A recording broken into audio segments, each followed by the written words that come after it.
The week before the hunt test is where most amateurs either help themselves or they quietly ruin their chances. I'm going to show you what actually works the week before the hunt test so you have success. I've watched many amateur handler teams fail for what they did the week before a hunt test compared to what they didn't do months prior. It's not about training harder the week before a hunt test, it's about training smarter. Think about that. Here's the rule most amateurs need to hear.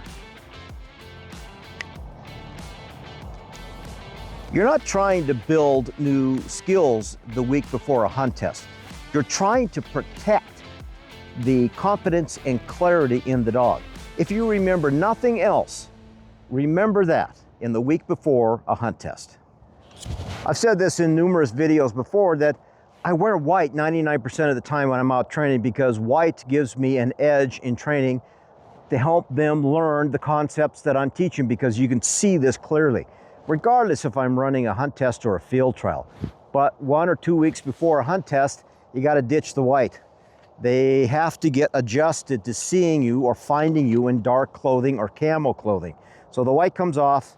I'm going by the rule book. I'm going with a dark clothing or a camo clothing, and I'm going to use that in my training 1 to 2 weeks before my next hunt test. The amateur test week plan. 5 to 6 days out, you need to keep it normal. This is where amateurs can really mess up. They suddenly want to add new drills, increase additional pressure, and test the dog more than train the dog. Don't do that. If it was good enough last week, it's good enough now. Focus on simple reps, familiar drills, calm obedience. Consistency builds confidence, not last-minute intensity. Sit. Here. Here. Good. That's it. Good. Back. 3 to 4 days out. Simplify everything. Short sessions. Clear success. Stop early.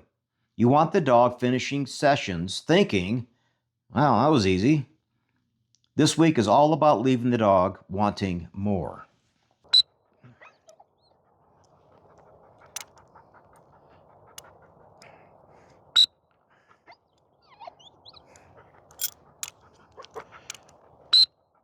Good dog, good.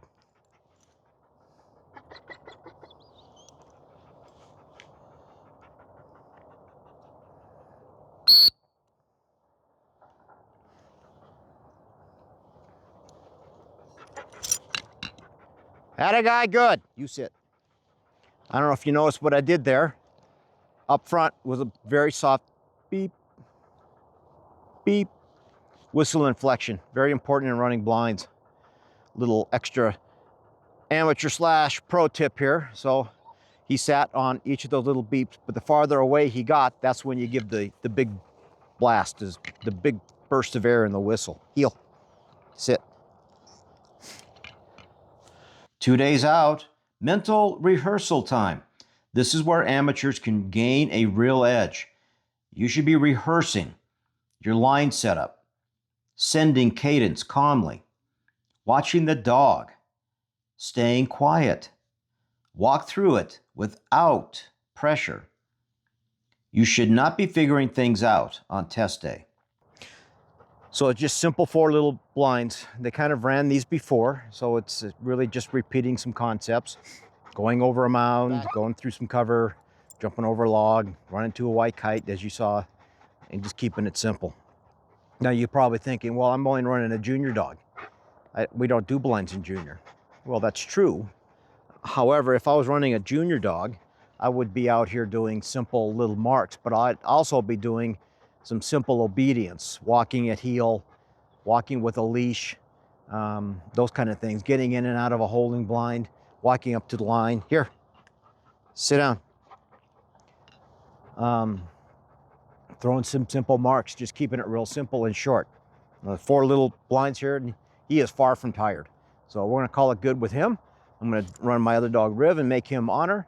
And again, we're going to go to work this afternoon, and I'm gonna hop in the truck this evening and head to the next hunt test. 1 day out, do less than you think. This is the hardest part for amateurs. Most want to just run one more thing. Don't. Light work only. Do some basic obedience, some steady sits, some easy marks. Then stop.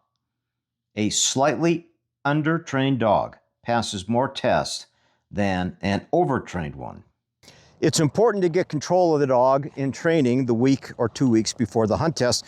And one of the things is getting used to them having a lead on coming into the hold'em blind. This one loves to play with the lead, but you get the idea. No e-collar on, he just has a lead on, and I'm gonna take it off of him, sit. Then we're gonna step out away from the hold'em blind. We're gonna work on control here. They have to be a gentleman. They have to sit with their back against the holding blind. I want them looking at me. The line is out in front of us, but I have his full attention on what's going on behind the line or behind the test. This is how I was taught to keep a dog under control. I don't want to put them in there with their face against the wall. Then they're going to get really bored and upset with that, and they're listening to all the things going on around them. This is what you need to do. Sit the dog in, you bring him in, you turn around, you sit him down, you come back out, sit, and then they're looking at me. And then when it's your turn to go to the line, you have to put this away. You have to hide it, stick it in a pocket, whatever. And some of these long ones are hard to do that, but you gotta hide it. This is sequence number 2 with control. Heel. Sit. Make them come out of the hold'em blind to you, away from the line, come at heel and sit. Once you've got this down, take a moment, take a deep breath. Okay, let's go. Get focused. And then heel. Walk calmly up to the line, heel. Sit. Good boy. Heel. Get in here. Sit. Now, if you have a wild dog that's out of control, work on reverse heeling. I'll show you what that is. Got him in the hold'em blind, they're looking at you. River, heel, heel. Sit. Heel. Heel. Heel. Here. Heel. Sit. Kennel. Sit. No pressure, no e-collar, nothing. I'm just working on calm, collected, making them listen to me. Now what happens if they don't listen to you?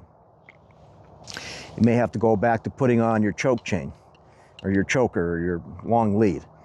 And then it's just tugging, you make them come back. Don't have them come circling around you. You want them just to back up with you. Just working on control. Good boy, Rev. Sit. Handler prep. This is what matters most. Knowing the rules. You should be reviewing the rule book. You need to know what's allowed and what is not. Confidence comes from clarity. Watch the test dog. On test day, you need to watch the wind. You need to watch the test dog to find out where the trouble spots are. Watch how the dog fails at certain marks or a blind and figure out why. Free information matters. Slow yourself down. Say this out loud if you need to. I don't need to rush. Calm handlers create calm dogs. As you've been following most of my videos, I have a reset plan and another one right here before you. The goal of test week is simple. Protect the dog's confidence. Maintain the dog's clarity. Enter calm and prepared. That's how amateurs succeed. I didn't learn this always by getting it right. I learned it by doing too much and then learning to do less. That's what actually works.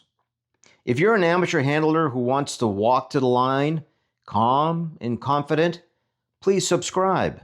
This channel exists to help you prepare, not panic. So again, the day or 2 days before, I'm just trying to keep it simple, keep it light, make sure I have success. But what happens if you get into a bloody battle? You know, they do something so egregious that you just cannot let that go. Well, I have a video out on that. It's in the course section of the YouTube channel, and there are red flags in there to look for. And you really have to take a good hardcore look at yourself and your dog and ask yourself, are you ready to run the test? The purpose of this is just to have success, keep it simple, and take a little bit of the pressure off the dogs, and again, just protect their confidence, just so they don't blow their confidence. Yeah, Doppler's like, yeah, he's talking again. Anyway, hope you enjoy these videos. Again, there's a lot of great content on the channel. I appreciate you. I hope I can help you. If so, again, I've said it over and over again in this video, but smash that subscribe and like button. See you on the next one. Take a look at the course. It's a great course. I've got more coming.